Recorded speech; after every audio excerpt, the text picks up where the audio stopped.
الحمد لله نحمده ونستعينه ونستغفره ونعوذ بالله من شرور أنفسنا ومن سيئات أعمالنا من يهده الله فلا مضل له ومن يضلل فلا هادي له وأشهد أن لا إله إلا الله وحده لا شريك له وأشهد أن محمدا عبده ورسوله أما بعد فإن خير الحديث كتاب الله وخير الهدي هدي محمد صلى الله عليه وسلم وشر الأمور محدثاتها وكل محدثة بدعة وكل بدعة ضلالة وكل ضلالة في النار.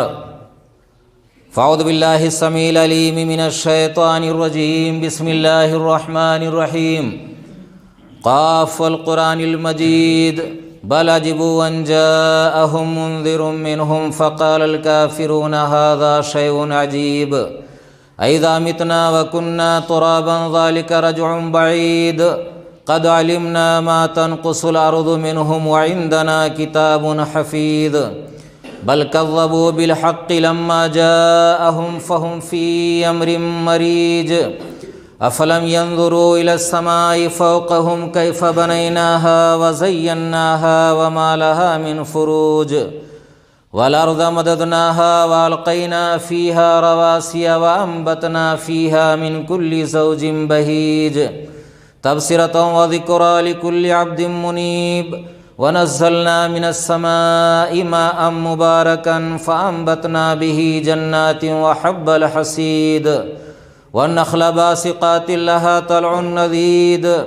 رزقا للعباد وأحيينا به بلدة ميتا كذلك الخروج كذبت قبلهم قوم نوح وأصحاب الرس وثمود وعاد وفرعون وإخوان لوط وأصحاب الأيكة وقوم تبع كل كذب الرسل فحق وعيد أفعينا بالخلق الأول بل هم في لبس من خلق جديد. بارك الله لي ولكم في القرآن المجيد ونفعني وإياكم بالآيات والذكر الحكيم إنه تعالى جواد كريم ملك بر رؤوف رحيم.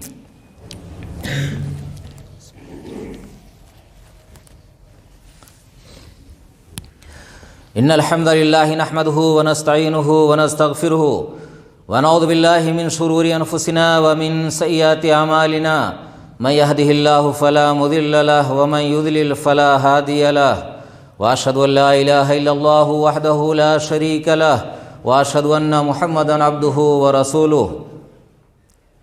يا أيها الذين آمنوا اتقوا الله حق تقاته ولا تموتن إلا وأنتم مسلمون. يا أيها الناس اتقوا ربكم الذي خلقكم من نفس واحدة وخلق منها زوجها وبث منهما رجالا كثيرا ونساء واتقوا الله الذي تساءلون به والأرحام إن الله كان عليكم رقيبا. يا أيها الذين آمنوا اتقوا الله وقولوا قولا سديدا يصلح لكم أعمالكم ويغفر لكم ذنوبكم ومن يطع الله ورسوله فقد فاز فوزا عظيما. اما بعد اعوذ باللہ من الشیطان الرجیم. بسم اللہ الرحمن الرحیم. ان الصلاة كانت على المؤمنین کتابا موقوتا وفی موضع آخر فإن تابوا واقاموا الصلاة وآتوا الزکاة فإخوانکم فی الدین وفی موضع آخر اقیموا الصلاة ولا تکونوا من المشرکین.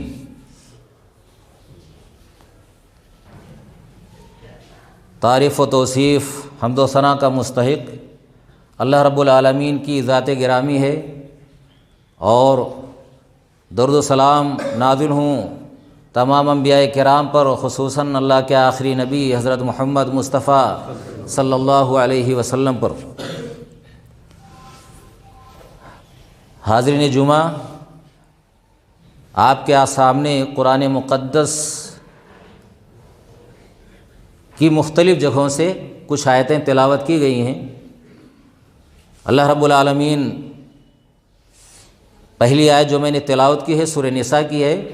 اللہ رب العالمین فرماتا ہے ان الصلاۃ کانت علی المؤمنین کتابا موقوتا، بے شک نماز مومنوں پر وقت مقررہ پر فرض کی گئی ہے۔ اور دوسری آیت سورہ توبہ کی ہے، اللہ فرماتا ہے فَإِن تَابُوا وَأَقَامُوا الصَّلَاةَ وَآتُوا الزَّكَاةَ فَإِخْوَانُكُمْ فِي الدِّينِ، اگر وہ توبہ کر لیں، نماز قائم کریں، زکوٰۃ دیں تو یہ تمہارے دینی بھائی ہیں۔ اور تیسری آیت میں اللہ نے فرمایا وَأَقِیمُوا الصَّلَاةَ وَلَا تَکُونُوا مِنَ الْمُشْرِکِینَ، نماز قائم کرو اور مشرکوں میں سے نہ ہو جاؤ۔ پہلی آیت میں آپ نے دیکھا کہ نماز وقت مقررہ پر فرض ہے، یعنی نمازوں کا ایک ٹائم ہے، اللہ نے وقت بتلا دیا ہے۔ جبرائیل جب معراج میں نماز فرض کی گئی تو جبرائیل آسمان سے آئے تھے اور نمازوں کا ٹائم پڑھ کر کے بتلا گئے تھے۔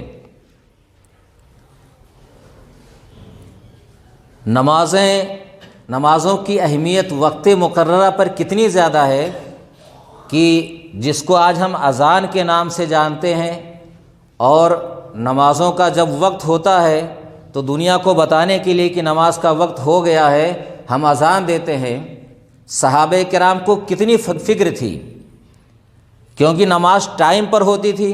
صحابہ کرام کو ٹائم کا پتہ نہیں چلتا تھا، بعض لوگوں کی نمازیں یا تو چھوٹ جاتی تھیں یا کچھ رکعتیں چھوٹ جاتی ہوں گی۔ صحابہ کرام کو اس کے لیے بڑی فکر تھی، صحابہ کرام کو فکر تھی زیادہ، اسی لیے لوگوں نے مختلف مشورے دیے کہ اللہ کے رسول نمازیں ہماری رہ جاتی ہیں یا ہم پیچھے رہ جاتے ہیں، اس لیے اس کے لیے کوئی تدبیر نکالی جائے۔ تو لوگوں نے مختلف مشورے دیے، صحابہ کرام کو بڑی فکر تھی۔ ایک صحابی نے خواب میں دیکھا تھا کہ اس طرح اذان کے ٹائم کا اعلان کیا جائے، خواب میں کسی نے بتلایا تھا، جو آج ہم اذان دیتے ہیں، اذان میں جو کلمات آج کہے جاتے ہیں۔ اب غور کیجئے کہ صحابہ کرام کو کتنی فکر تھی کہ اللہ رب العالمین نے خواب میں ان کو دکھلایا ان کی فکر کی بنا پر۔ یہ جو اذان آج ہم دیتے ہیں، میرے بھائیوں بڑے افسوس کی بات ہے کہ آج ہمیں اذان دیتے ہوئے ہمیں سبکی محسوس ہوتی ہے، ہلکا پن محسوس ہوتا ہے۔ ہم سمجھتے ہیں اذان دیں، ہم بازاروں میں بیٹھے رہتے ہیں، مسجد کے باہر بیٹھے رہتے ہیں، دکانوں پر بیٹھے رہتے ہیں، گپ شپ کرتے رہتے ہیں۔ اتفاق سے اگر کوئی اذان دینے والا نہ ہو تو ہمیں کوئی فکر نہیں ہوتی ہے کہ اذان ہوئی یا نہ ہوئی۔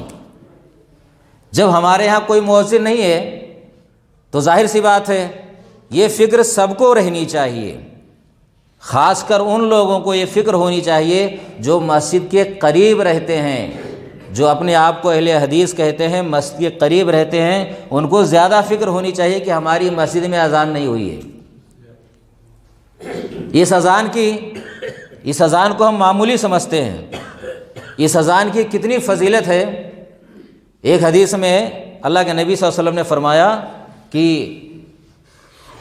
المؤذنون اطول الناس اعناقا یوم القیامہ، آپ فرماتے ہیں کہ اذان دینے والا قیامت کے روز میدان محشر میں سب سے لمبی گردن والا ہوگا۔ لمبی گردن سے آپ یہ نہ اندازہ کریں کہ قد تو ہمارا چھوٹا ہے، گردن بڑی اونچی ہو جائے گی، نہیں، اللہ اتنا اونچا کرے گا اس کو کہ اس کی گردن، اس کا سر سب سے اونچا نظر آئے گا۔ اور یہ علامت ہوگی کہ وہ دنیا میں اذان دیا کرتا تھا، نماز کے لیے لوگوں کو بلاتا تھا، اذان دیتا تھا وہ۔ اور اس کی اتنی فضیلت ہے، سعید بن خدری رضی اللہ تعالیٰ عنہ نے ایک صحابی سے کہا جو جنگل میں رہتے تھے، بکریاں چراتے تھے، کہا کہ تمہیں جنگل اور بکریاں تمہیں بہت پسند ہیں، اور جب نماز کا ٹائم ہو اور اذان دو تو اذان میں اپنی آواز زیادہ اونچی کرو۔ کیوں؟ اس کی وجہ بتلائی کہ فَإِنَّهُ مَدَل صوت المؤذن، کہا کہ کیوں وجہ کیا بتائی؟ کہا اس لیے زیادہ اونچی آواز اس لیے کرو کہ مؤذن کی آواز جن، انسان یا کوئی چیز جو بھی سنے گا، کہا وہ قیامت کے روز اس کے لیے گواہی دے گا۔ بھئی آپ غور کیجئے کہ جتنی چیزیں ہیں انسان، جنات، یہ درخت، پتھر، بے جان چیزیں جو بھی اذان کی آواز سنتی ہیں قیامت کے روز اس کے لیے گواہی دیں گی کہ یہ دنیا میں اذان دیا کرتا تھا، اذان دیا کرتا تھا۔ اب آپ سوچئے بھائی کتنی زیادہ فضیلت ہے۔ ایک دوسری حدیث میں ہے، اللہ کے رسول نے ارشاد فرمایا، من دل علی خیر فلہ مثل اجر فاعلہ، جس نے کسی بھلائی پر، بھلائی کی طرف رہنمائی کی تو کہا اس پر عمل کرنے والے کے برابر اس کو بھی ثواب ملے گا جس نے رہنمائی کی ہے۔ تو اسی حدیث کی بنا پر علماء لکھتے ہیں، کہتے ہیں کہ جو اذان دیتا ہے اس کی آواز سن کر جو بھی مسجد میں آتا ہے، اور ہے ایسا، بھائی دکانوں پر بیٹھے ہوئے ہیں، گھڑی نہیں دیکھ رہے ہیں، موبائل نہیں دیکھ رہے ہیں کہ ٹائم ہوا کہ نہیں ہوا، اذان کی آواز جیسے آئی تو کہتے ہیں یار ٹائم ہو گیا، چلو ازیا اذان ہوئی، اتنا منٹ ہو گیا، جماعت کا وقت قریب آ گیا۔ اذان سن کر اب جو لوگ اذان سن کر مسجد کی طرف آ رہے ہیں کہ ان کی ان نمازیوں کے نمازوں کے برابر ثواب اس کو بھی ملے گا۔ اب آپ غور کیجئے بھائی کتنی فضیلت ہے۔ ایک اس کو خود کا ثواب، بھائی جو شجر، حجر، انسان، جنات، یہ جانور سارے گواہی دیں گے، اور یہ نمازی جو آ رہے ہیں مسجد میں نماز پڑھنے کے لیے، سارے نمازیوں کا ثواب جتنا نمازیوں کو ملتا ہے اتنا ہی ثواب اس کے حصے میں آئے گا۔ بھائی کتنی زیادہ فضیلت ہے۔ ایک حدیث میں ہے، عبداللہ بن عمر بن عاص رضی اللہ تعالی عنہما فرماتے ہیں کہ میں نے سنا اللہ کے رسول کو فرماتے ہوئے، اذا سمعتم النداء فقولوا مثل ما یقول، کہ جب مؤذن کو اذان کے کلمات کہتے ہوئے سنو تو تم بھی ویسے ہی کہو جیسے وہ کہتا ہے۔ پھر آپ نے کہا ثم صلوا علیہ صلاۃ، پھر میرے اوپر درود بھیجو، فإنہ من صلی علیہ صلاۃ صلی اللہ بہا علیہ عشرا، کیونکہ جس نے میرے اوپر ایک مرتبہ درود بھیجا تو اللہ رب العالمین اس کے اوپر 10 رحمتیں نازل فرمائے گا۔ ثم صلوا اللہ لی الوسیلہ، پھر میرے لیے وسیلہ طلب کرو۔ پھر آپ نے فرمایا فإنہا منزلۃ فی الجنہ لا تنبغی الا لعبد من عباد اللہ، اور وہ کیوں یہ وسیلہ کہا کہ جنت میں ایک درجہ ہے، کہا کہ میرے لیے وسیلہ طلب کرو، اور وسیلہ جنت میں ایک درجہ ہے، اور یہ اللہ کے بندوں میں سے کسی ایک بندے کے لیے وہ درجہ ہے۔ وَأَرْجُو أَنْ أَكُونَ أَنَا ہوا، اور میں یہ امید کرتا ہوں کہ وہ درجہ میرے لیے ہے، میں ہی وہ بندہ ہوں جس کے لیے وہ وسیلہ جو جنت میں درجہ ہے وہ میرے لیے ہے۔ فَمَنْ سَالَ لِيَ الْوَسِيلَةَ حَلَّتْ لَهُ الشَّفَاعَةُ، تو جس نے وسیلہ طلب کیا تو کہا کہ اس کے لیے میری شفاعت واجب ہو جائے گی۔ اب آپ غور کیجئے، ظاہر سی بات ہے جو اذان دیتا ہے تو وہ دعائیں ضرور پڑھتا ہے، باہر رہنے والے بھلے غافل ہوں، باتوں میں لگے ہوئے ہیں، اذان کا جواب نہیں دے رہے ہیں، اذان کے بعد کی دعا نہیں پڑھ رہے ہیں، لیکن جو اذان دیتا ہے وہ ضرور ہی پڑھتا ہے۔ پہلے درود شریف پڑھنا چاہیے اذان کے بعد، اور اس کے بعد آدمی کو اللہم رب ہذہ الدعوۃ التامہ والصلاۃ القائمہ آتی محمدن الوسیلۃ، دیکھیے آتی محمدن الوسیلۃ والفضیلۃ، ہم نے دعا کیا، دیکھو دعا کے بیچ میں یہ جملہ ہے، آتی محمدن الوسیلۃ، اے اللہ محمد کو وسیلہ دے۔ وسیلہ آپ نے فرمایا کہ درجہ ہے جنت میں، تو جس نے میرے لیے یہ دعا کی کہ اللہ وسیلہ دے محمد کو، تو کہا اس کے لیے میری شفاعت واجب ہو جائے گی۔ اب آپ غور کیجئے بھائی کتنی فضیلت والا عمل ہے، لیکن بڑے افسوس کی بات ہے ہم بیٹھے رہتے ہیں، ہمیں احساس نہیں ہوتا ہے۔ حدیث میں ہے نا کہ قیامت کے روز عرش اعظم کے سائے میں کس کو جگہ ملے گی؟ ایک وہ آدمی جس کا دل رجل قلبہ معلق بالمساجد، ایک وہ آدمی جس کا دل مسجد سے اٹکا ہوا ہے، مسجد میں لگا ہوا ہے کہ بھائی کب اذان ہو، کب جائیں ہم۔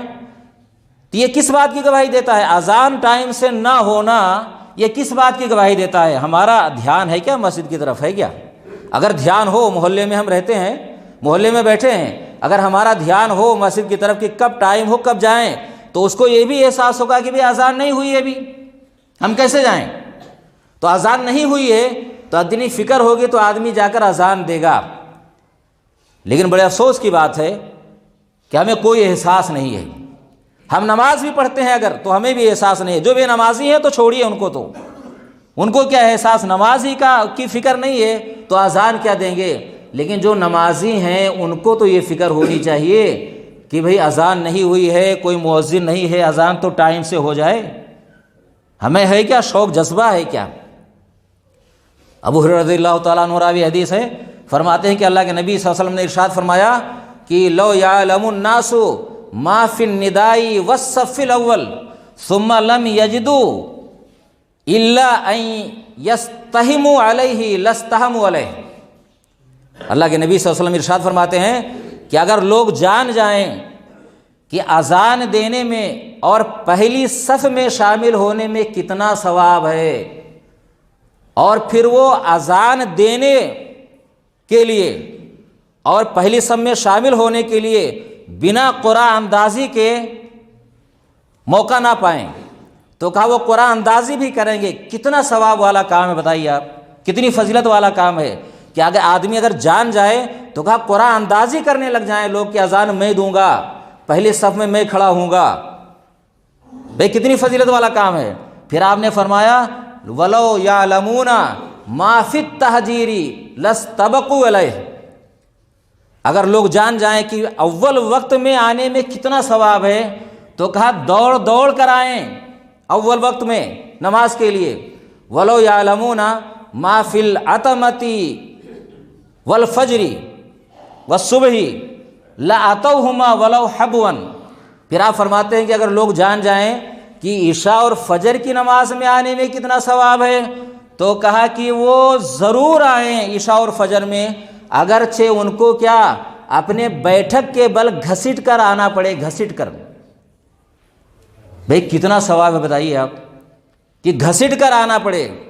اب آپ غور کریں گے آپ کیا اللہ کے نبی کیا فرماتے ہیں کہ گھسٹ کر آنا پڑے۔ یہ بیٹھک ہے نا، حبس اس کو بھی کہا جاتا ہے، جیسے بچہ چلتا ہے نا ہاتھوں کے بل، گھٹنوں کے بل، ہاتھوں کے بل، اس کو بھی حبو کہا جاتا ہے۔ اور گھسٹ کر آدمی پیچھے کے حصے سے چلے نا، گھسٹ کر زمین پر، تو کہا اس کو بھی کہا جاتا ہے۔ تو اتنا ثواب ہے کہ آدمی گھسٹ کر آئے، اپنے بیٹھک کے بل آئے، لیکن آئے وہ مسجد میں عشاء میں اور فجر میں آئے۔ ابھی حدیث ہمیں کیا بتلاتی ہے؟ بیماری اپنی جگہ پر، لیکن آدمی بیماری میں بھی اگر چل پھر سکتا ہے اتنا، تو کہا اتنا ثواب ہے نا کہ گھسٹ کر آئے۔ تشبیہ دیکھیے آپ نے الفاظ کیا استعمال کیا، جو کون سا لفظ استعمال کیا ہے، گھسٹ کر آئے۔ اس کا مطلب یہ ہے کہ اتنا ثواب ہے نا کہ وہ چل سکتا ہے تو چھوڑے ہی نہ وہ عشاء اور فجر میں۔ لیکن کہاں فکر ہے ہمیں، تھوڑی سی بیماری ہمیں ہو گئی، بس ہمارا دل ہے نا آرام پسند ہے۔ صحابہ کرام ہی تو تھے میرے بھائیوں، نماز کے لیے ہماری جان نہیں چلی جائے گی، لیکن تھوڑی سی بیماری اگر ہو جائے، ٹھیک ہے اللہ نے آپ کو رخصت دیا ہے، لیکن تھوڑی سی بیماری ہو جائے تو ہمیں بہانہ مل جاتا ہے کہ ہمیں تکلیف ہے۔ صحابہ کرام میدان جنگ میں لڑتے تھے، اس صحابی کا واقعہ یاد کرو نا، جنگ احد کی بات ہے غالباً، کہ بھائی کافر نے تلوار مارا تھا اور ہاتھ کٹ گیا تھا، ہاتھ کٹ گیا، کھال لٹک رہی ہے، کھال، اور وہ لڑنے میں اس کو دقت پیش آ رہی ہے۔ تو آپ دیکھیے اس صحابی نے کیا کیا تھا، ہاتھ کو نا پاؤں کے نیچے رکھا، کٹے ہوئے ہاتھ کو، اور کھینچ کر کے توڑ دیا۔ ہمت دیکھیے، اور میدان جنگ میں لڑتے رہے۔ یہاں ہم لڑنے آ رہے ہیں کیا؟ ہمیں کوئی تکلیف ہوئی ہے، کوئی ایسا زخم ہے کیا؟ کوئی بہانہ چلے گا اللہ کے یہاں؟ صحابہ کرام کی مثالیں رکھیے اپنے سامنے، میدان جنگ میں لڑ رہے ہیں، وہ ہاتھ کٹ گیا ہے لیکن وہ بادھا ڈال رہا ہے، بیچ میں حارج ہو رہا ہے، لڑنے میں دقت ہو رہی ہے۔ تو سوچئے وہ تکلیف اور خون بہ رہا ہے، تکلیف، اور اس میں لڑنا گوارا ہے، اور ہاتھ کو توڑ دیا جو کھال سے لٹک رہا تھا۔ میرے بھائیوں یہ کیا ہے؟ یہ مسجدیں ہماری ویران ہیں، نمازی نظر نہیں آتے ہیں۔ جو نماز پڑھتے ہیں ان کو بھی عذر مل جاتا ہے۔ اللہ کے نبی صلی اللہ علیہ وسلم عبداللہ بن مسعود رضی اللہ عنہ فرماتے ہیں نا کہ جو چاہتا ہے من سرہ ان یلقى اللہ غدا مسلما فلیحافظ علی ہؤلاء الصلوات الخمس حیث ینادی بہن، کہ جو آدمی یہ چاہتا ہے، جس کو یہ اچھا لگے کہ کل قیامت کے روز اللہ سے مسلمان ہونے کی حالت میں ملے، تو اس کو چاہیے کہ ان نمازوں کو، ان 5 نمازوں کو وہیں ادا کرے جہاں سے ان کے لیے بلایا جاتا ہے۔ بھائی دیکھیے کہ جو چاہتا ہے کہ مسلمان ہونے کی حالت میں ملاقات کرے تو 5 نمازوں کو وہیں ادا کرے جہاں سے ان کے لیے بلایا جاتا ہے۔ پھر آپ نے کہا فَإِنَّ اللَّهَ قَدْ شَرَعَ لِنَبِيِّكُمْ سُنَنَ الْهُدَىٰ، اللہ رب العالمین نے تمہارے نبی کے لیے ہدایت کے طریقے متعین فرمائے ہیں۔ وَإِنَّهُنَّ مِن سُنَنِ الْهُدَىٰ، اور جماعت کے ساتھ نماز پڑھنا ہدایت کے طریقوں میں سے ہے۔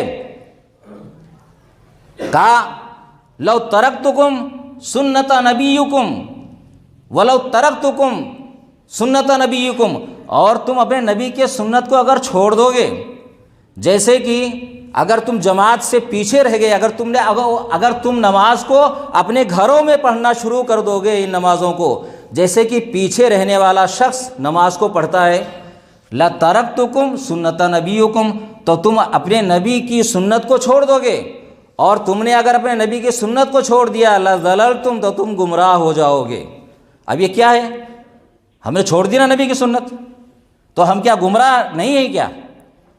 پھر آپ نے فرمایا ما من رجل یتطہر فیحسن الطہور ثم یعمد الی مسجد من هذه المساجد، پھر کوئی آدمی اگر وضو کرتا ہے، اچھی طریقے سے وضو کرتا ہے، پھر اللہ کی مسجدوں میں سے کسی مسجد کا رخ کرتا ہے، تو آپ فرماتے ہیں کہ اللہ رب العالمین ہر قدم کے بدلے جو مسجد کی طرف چل کر جاتا ہے، اللہ اس کے لیے ایک نیکی لکھتا ہے، اس کا ایک درجہ بلند کرتا ہے، اور اس کی ایک برائی کو مٹاتا ہے۔ پھر فرماتے ہیں وَلَقَدْ رَأَيْتُنَا مَا يَتَخَلَّفُ عَنْهَا إِلَّا مُنَافِقٌ مَعْلُومُ النِّفَاقِ، کہا کہ ہم نے اپنے لوگوں کو دیکھا ہے، صحابہ کرام کو دیکھا ہے، اپنے آپ کو دیکھا ہے کہ ہم میں سے کوئی شخص جماعت سے پیچھے نہیں رہتا تھا۔ کون پیچھے رہتا تھا؟ وہ شخص جو منافق ہوتا تھا اور جس کا نفاق معلوم ہوتا تھا کہ منافق ہے کھلم کھلا، کہا وہی پیچھے رہتا تھا۔ وَلَقَدْ یُؤْتَىٰ بِالرَّجُلِ وَلَقَدْ كَانَ الرَّجُلُ یُؤْتَىٰ بِهِ یُحَادَىٰ بَيْنَ الرَّجُلَيْنِ حَتَّىٰ يُقَامَ فِي الصَّفِّ، کہا کہ ایک بیمار آدمی، کہا 2 آدمیوں کے سہارے لایا جاتا تھا اور صف میں کھڑا کر دیا جاتا تھا۔ دیکھیں صحابہ کرام کی حالت، پیچھے کون رہتا تھا؟ جس کا نفاق معلوم ہو، منافق ہو، پیچھے رہتا تھا۔ ہمارے گھر کتنا قریب ہے میرے بھائیوں، کتنا قریب ہے، کوئی پریشانی ہے کیا؟ کوئی پریشانی نہیں ہے، لیکن ہم جماعت میں نہیں آ سکتے ہیں۔ صحابہ کرام بیمار ہوتے تھے تو صحابہ کرام جماعت کی فضیلت حاصل کرنے کے لیے 2 آدمیوں کے سہارے لائے جاتے تھے، وہ آتے تھے چل کر۔ ظاہر سی بات ہے کہ نہیں چل پاتے ہیں تو چھوٹ ہے، لیکن چونکہ جماعت کی فضیلت اتنی زیادہ ہے کہ وہ خود ان سے کیا درخواست کرتے رہے ہوں گے کہ بھائی ہمیں لے چلو، تو کہا وہ بیمار آدمی کو 2 آدمی لے کر آتے تھے، ثواب ان کو بھی ملتا رہا ہوگا، ملے گا، ظاہر سی بات ہے۔ تو وہ آ کر پیچھے سب میں کھڑا کر دیا جاتا تھا اس کو، اور وہ جماعت کے ساتھ نماز پڑھتا تھا۔ اللہ کے نبی صلی اللہ علیہ وسلم، جن کو ہم رحمت للعالمین کہتے ہیں، رحمت للعالمین، دنیا والوں کے لیے رحمت بنا کر کے بھیجے گئے، آپ نے ابو ہریرہ رضی اللہ تعالیٰ عنہ فرماتے ہیں کہ ایک مرتبہ آپ نے دیکھا کچھ لوگوں کے کہ بعض نمازوں میں غائب ہیں، لگاتار ہو گئی کوئی وجہ، آپ کو پتہ نہیں تھا، آپ نے دیکھا کہ بعض نمازوں میں کچھ لوگ غائب ہیں، تو آپ نے یہ خواہش کا اظہار کیا، کہا کہ میں نے ارادہ کیا کہ میں کسی کو اپنی جگہ کھڑا کر دوں، وہ لوگوں کو نماز پڑھائے، پھر جو لوگ پیچھے رہ گئے ہیں میں ان کے گھروں کو آگ لگا دوں۔ اب آپ غور کیجئے جماعت کی کتنی فضیلت ہے، آپ نے کیا تمنا کی؟ جو جماعت میں نہیں آ رہے ہیں میں ان کے گھروں کو آگ لگا دوں، آپ نے یہ تمنا کی، اس خواہش کا اظہار کیا کہ میں نے ارادہ کیا ایسا۔ آپ غور کیجئے، آگ لگا دے زندہ شخص پر۔ بھائی ایک صحابی نے نا کہیں چونٹیاں تھیں اور ان کے وہاں آگ کسی نے لگا دیا صحابہ کرام میں سے، تو آپ دیکھے تو بہت غصہ ہوئے، کہا کہ یہ کس نے آگ لگایا ہے، کس نے جلایا ہے ان کو؟ کہا کہ آگ کا عذاب دینا نا صرف رب النار کے لیے ذبح ہے، یعنی جو آگ اعلیٰ ہے اللہ رب العالمین کے لیے ذبح ہے کہ کسی کو آگ کا عذاب دے، کہا انسانوں کے لیے ذبح نہیں ہے۔ لیکن آپ نے یہاں اپنی خواہش کا اظہار کیا کہ میرا ایسا ارادہ ہوا کہ کسی کو نماز کے لیے کھڑا کرو، امامت کرائے، اور میں ایسے لوگوں کے گھروں کو آگ لگا دوں جو گھروں میں پڑے ہیں اور جماعت ہو رہی ہے۔ میرے بھائیوں، کتنے افسوس کی بات ہے، وقت پر جماعت نہ ہو، وقت پر اذان نہ ہو، یہ فکر ہے ہمیں کیا؟ پھر مسلمان کہتے ہیں مارے کاٹے جا رہے ہیں۔ ارے نبی نے اس کا اظہار کیا ہے بھائی کہ ایسے لوگوں کے گھروں کو آگ لگا دوں، تو دنیا والے مارے کاٹے تو کیا ہے؟ کون سے مسلمان ہیں؟ ایک نماز ہی نہیں پڑھتے ہیں ہم، کچھ لوگ نماز پڑھ رہے ہیں۔ اور حدیث کیا ہے؟ جب زیادہ لوگ بگڑ جائیں نا، نیک لوگ کم رہ جائیں، تو اللہ عذاب دیتا ہے۔ پھر اب عذاب کی شکلیں ہیں، مختلف شکلیں بھی، آسمانی عذاب آئے، زمین سے عذاب آئے، اور لوگوں کو عذاب بنا کر اللہ ہمارے اوپر مسلط کر دے، تو عذاب کی بہت ساری شکلیں ہیں۔ تو اللہ عذاب ہمیں دے گا کیوں نہیں؟ ہم نماز ہی نہیں پڑھتے ہیں، گھر کا گھر خالی ہے، گھر میں کوئی نماز نہیں پڑھنے والا نہیں ہے، تو میرے بھائیوں ہم پر عذاب نہیں آئے گا کیا؟ یہ مسجدیں فریاد نہیں کرتی ہیں کیا؟ یہ مسجدیں اللہ سے فریاد کرتی ہیں کہ اللہ ان کو برباد کر۔ ایک مومن کی پہچان یہی ہے۔ ایک حدیث میں ہے، اللہ کے نبی صلی اللہ علیہ وسلم ارشاد فرماتے ہیں کہ من صلی للہ فی جماعت یدرک التکبیرۃ الاولی، جس نے اللہ کے لیے، صرف اللہ کے لیے، 40 یومن، جس نے اللہ کے لیے جماعت کے ساتھ 40 دن ایسی نماز پڑھی کہ تکبیر اولا اس کی فوت نہیں ہوئی، تو آپ نے کیا فرمایا؟ کتبہ لہ براءتان، اس کے لیے 2 چیزوں سے برات لکھ دی جاتی ہے، براءت من النار و براءت من النفاق، آگ سے برات اور جہنم سے برات۔ یعنی کوئی آدمی 40 دن لگاتار اگر تکبیر اولا فوت نہیں کرتا ہے تو گویا کہ وہ دونوں سے بری ہے، آگ سے بری ہے، آگ سے۔ اس سے بڑا انعام کیا ہوگا بھائی؟ ہم کیا چاہتے ہیں؟ ہم یہی تو چاہتے ہیں کہ اللہ ہمیں عذاب سے بچا لے، جہنم سے بچا لے۔ ساری بھاگ دوڑ، ساری نیکیاں جو ہم کرتے ہیں وہ کس لیے ہیں؟ اسی لیے تو ہیں کہ اللہ رب العالمین ہمیں عذاب سے بچا لے۔ کبھی کسی نے پڑھا ہے کیا؟ اپنے اعمال کا محاسبہ کرو زندگی میں۔ کبھی کسی نے پڑھا ہے 40 دن تک؟ ایک ہفتہ اگر پڑھا ہے تو بتاؤ، ایک ہفتہ پڑھا ہے تو بھئی 40 دن، غور کیجئے کتنا آسان کام ہے۔ ارے یہ اللہ کا فضل ہے نا، جن کو روزیاں گھروں میں ملتی ہیں گاؤں میں رہ کر کے نا، یہ اللہ کا فضل ہے۔ اور 40 دن مسلمانوں پڑھ کر کے دیکھو، پڑھو، یہ کتنا بڑا اللہ کا انعام ہے۔ لیکن بڑے افسوس کی بات ہے کہ ہم سے ہفتہ بھر بھی نہیں ہو پاتا ہے، حالانکہ ہم کر سکتے ہیں، چاہیں تو 40 دن گن کر، دھیان رکھ کر کے 40 دن ہم پڑھ سکتے ہیں، لیکن میرے بھائیوں ہم سے ہو نہیں پاتا ہے۔ اور بہت بڑا یہ انعام ہے ہمارا۔ دیکھیے ہماری ساری بھاگ دوڑ اسی لیے کہ اللہ ہمیں عذاب سے، جہنم سے بچا لے، تو 40 دن پڑھنا نا کوئی معمولی، مطلب کوئی اتنا بھاری کام نہیں ہے، پڑھ سکتے ہیں بھائی۔ لیکن میرے بھائیوں اگر ہم اپنا نا محاسبہ کریں، دیکھیں نا، ہفتہ بھر بھی نہیں ہو پاتا ہے، لگاتار ہفتہ بھر بھی نہیں ہو پاتا ہے، اور شاید 5 وقت بھی نہیں ہو پاتا ہو کہ تکبیر اولا فوت نہ ہوتی ہو۔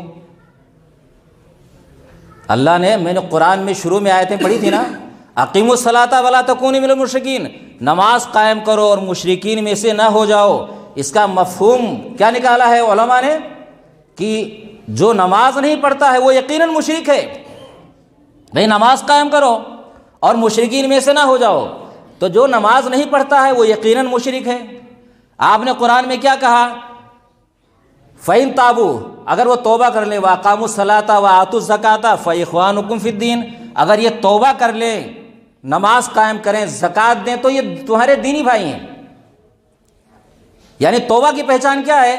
نماز قائم کریں۔ یہ مشرکین کے لیے کہا گیا، کافروں کے لیے کہا گیا کہ اگر یہ توبہ کرے نا، اس کی پہچان کیا ہے؟ نماز قائم کرے، زکوٰۃ دے، تو یہ تمہارے دینی بھائی ہیں۔ اور نماز آدمی اگر نہیں پڑھتا ہے، زکوٰۃ نہیں دیتا ہے، پہلی چیز نماز ہے، نہیں پڑھتا ہے تو وہ دینی بھائی نہیں ہے۔ حضرت عمر رضی اللہ تعالیٰ عنہ کا قول ہے کہ لا حظ فی الاسلام لمن ترک الصلاۃ، اس آدمی کا اسلام میں کوئی حصہ نہیں ہے جس نے نماز کو چھوڑ دیا جان بوجھ کر بلا کسی شرعی عذر کے، کہا اسلام میں اس کا کوئی حصہ نہیں ہے۔ اور بے نمازی نا، کتنے نماز والے ہیں نا کہ وہ ایسے ہی مر جاتے ہیں، نماز پڑھتے نہیں ہیں، اور ان کے لیے اب چاہے قرآن خوانی کرو، فاتحہ کرو، چاہے کتنی دعائیں کر لو مل کر کے، کچھ نہیں ملنے والا ہے۔ کتنا ہی نیک انسان ہو، اگر وہ نماز نہیں پڑھتا ہے نا تو وہ نیک نہیں ہے، اس کے اخلاق کتنے اچھے ہوں۔ بھائی اللہ نے ایک چیز فرض کیا ہے، ہم اس سے غافل ہیں اگر نا، تو کتنا ہی اچھا ہو، آپ توقع مت کیجئے کہ اللہ رب العالمین اس کو بخش دے گا۔ قیامت کے روز حدیث میں ہے نا کہ سب سے پہلے نماز ہی تو دیکھا جائے گا حقوق اللہ میں، اگر اس کی نماز صحیح نکلی تو سارے اعمال اب صحیح ہیں، اور نماز خراب تو سارے برباد۔ تو ہم اپنا موازنہ کریں نا، مشاہدہ کریں، اپنے گریبان میں جھانکیں، ہماری نماز ہی خراب ہے، پہلی فرصت میں نماز خراب ہے، اب دیکھ لو اپنا عمل، دیکھ لو نماز خراب ہے، سب کی خراب ہے، دیکھ لو آپ کتنے نمازی ہیں 5 وقتہ۔ ابھی کہا جائے نا کہ کتنے لوگ ہیں 5 وقتہ نمازی، تو ابھی کتنے ہاتھ اٹھیں گے؟ ہاں 5 وقتہ نمازی بتاؤ کتنے ہیں؟ کوئی ہے کیا؟ تو اپنے اعمال دیکھ لو، کھلم کھلا عمل ہے ہمارا نامہ اعمال قبر میں ہمیں کیا ہوگا نا، یہ نہیں دیکھنا ہے ہمیں، پہلے دیکھ لو، پتہ ہے ہمیں کہ نماز خراب ہے، تو حدیث ہے کلیئر کہ جس کی نماز خراب نکلی تو سارا عمل برباد ہے۔ تو میرے بھائیوں ہے نا، نمازوں کا ہمیں خیال کرنا چاہیے، نمازیں دیکھنا چاہیے۔ آج سردی ہے، بہت بھاری پڑ رہا ہے، نمازیں مسجد ایک دم خالی ہیں۔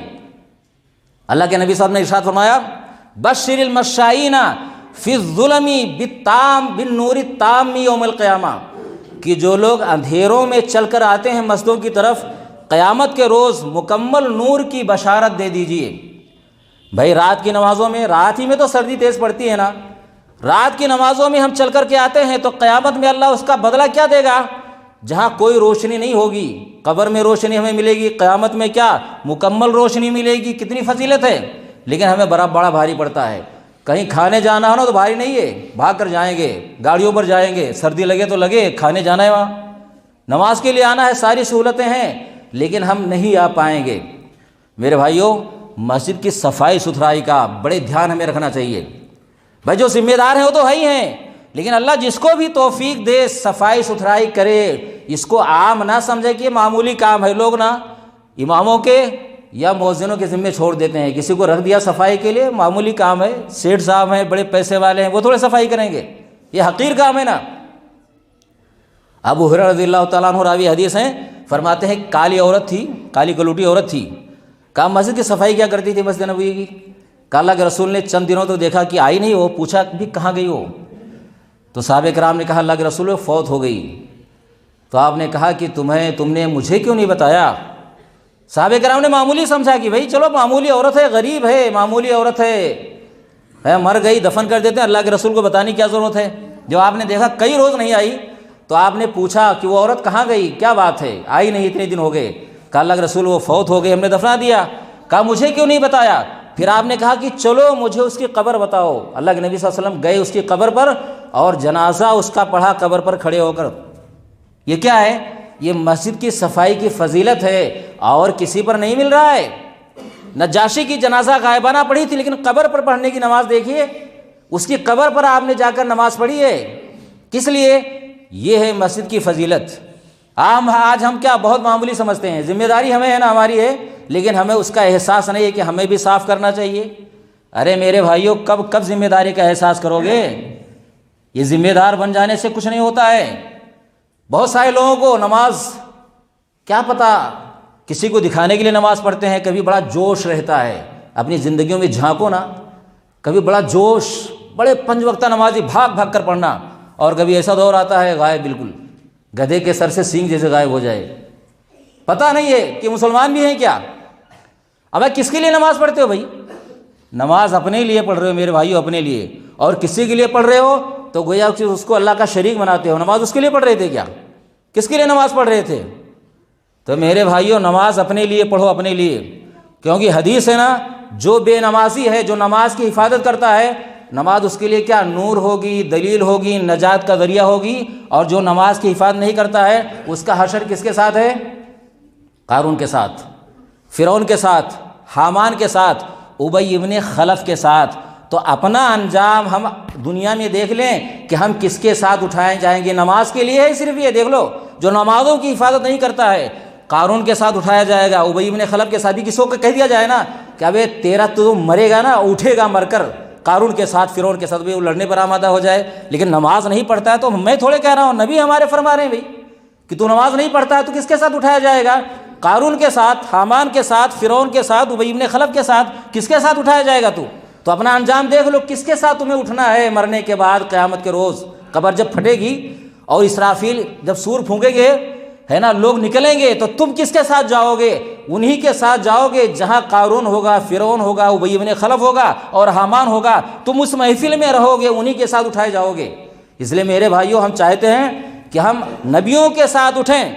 ایک صحابی نے کہا نا کہ اللہ کے رسول، میں جنت میں آپ کی رفاقت چاہتا ہوں، تو آپ نے کہا اعنی بکثرت السجود، میری مدد کرو کثرت سجود کے ذریعہ، یعنی میرے ساتھ رہنا چاہتے ہو نا تو زیادہ نمازیں پڑھو بھائی، فرائض تو ہے، نوافل پڑھو، زیادہ سجدے کرو۔ تو ہم چاہتے ہیں کہ ہمارا انجام انبیاء کے ساتھ ہو، صلحاء کے ساتھ ہو، شہداء کے ساتھ ہو، صدیقین کے ساتھ ہو۔ تو ہمیں 5 وقتہ نمازی بننا چاہیے۔ گناہ ہیں، ہوتے رہیں گے، گناہ سے گھبرائے نہ، ہوتے رہیں گے بھائی، انسان ہے نا، بہکے گے قدم، غلطیاں ہوتی رہیں گی۔ لیکن میرے بھائیوں، ہمیں نماز سے غافل نہیں ہونا چاہیے۔ لیکن سب کچھ ہے، بڑے اچھے کر لو لیکن برباد ہو، کچھ نہیں ہو، کتنا اچھا اخلاق کر لو، کتنا اچھا کردار کر لو، کتنا بڑھیا ہو جاؤ، اگر بے نمازی ہونا تو اللہ کے نافرمان بندے ہو، اور ابی ابن خلف، قارون، حامان ان کے ساتھی ہو۔ اللہ سے دعا ہے کہ پروردگار ہمیں پکا نمازی بنائے، ہمیں گناہوں سے بچائے اور ہمارے اعمال کو قبول فرمائے۔ آمین وآخر دعوانا الحمدللہ رب العالمین۔ ان اللہ وملائکتہ یصلون علی النبی ایھا الذین آمنوا صلوا علیہ وسلموا تسلیما۔ اللهم صل علی محمد وعلی آل محمد کما صلیت علی ابراہیم وعلی آل ابراہیم انک حمید مجید۔ اللهم بارک علی محمد وعلی آل محمد کما بارکت علی ابراہیم وعلی آل ابراہیم انک حمید مجید۔ ان اللہ یأمر بالعدل والإحسان وإیتاء ذی القربى وینہی عن الفحشاء والمنکر والبغی یعظکم لعلکم تذکرون۔ اذکروا اللہ یذکرکم وادعوہ یستجب لکم ولذکر اللہ تعالی اعلی واجل واتم واہم اکبر۔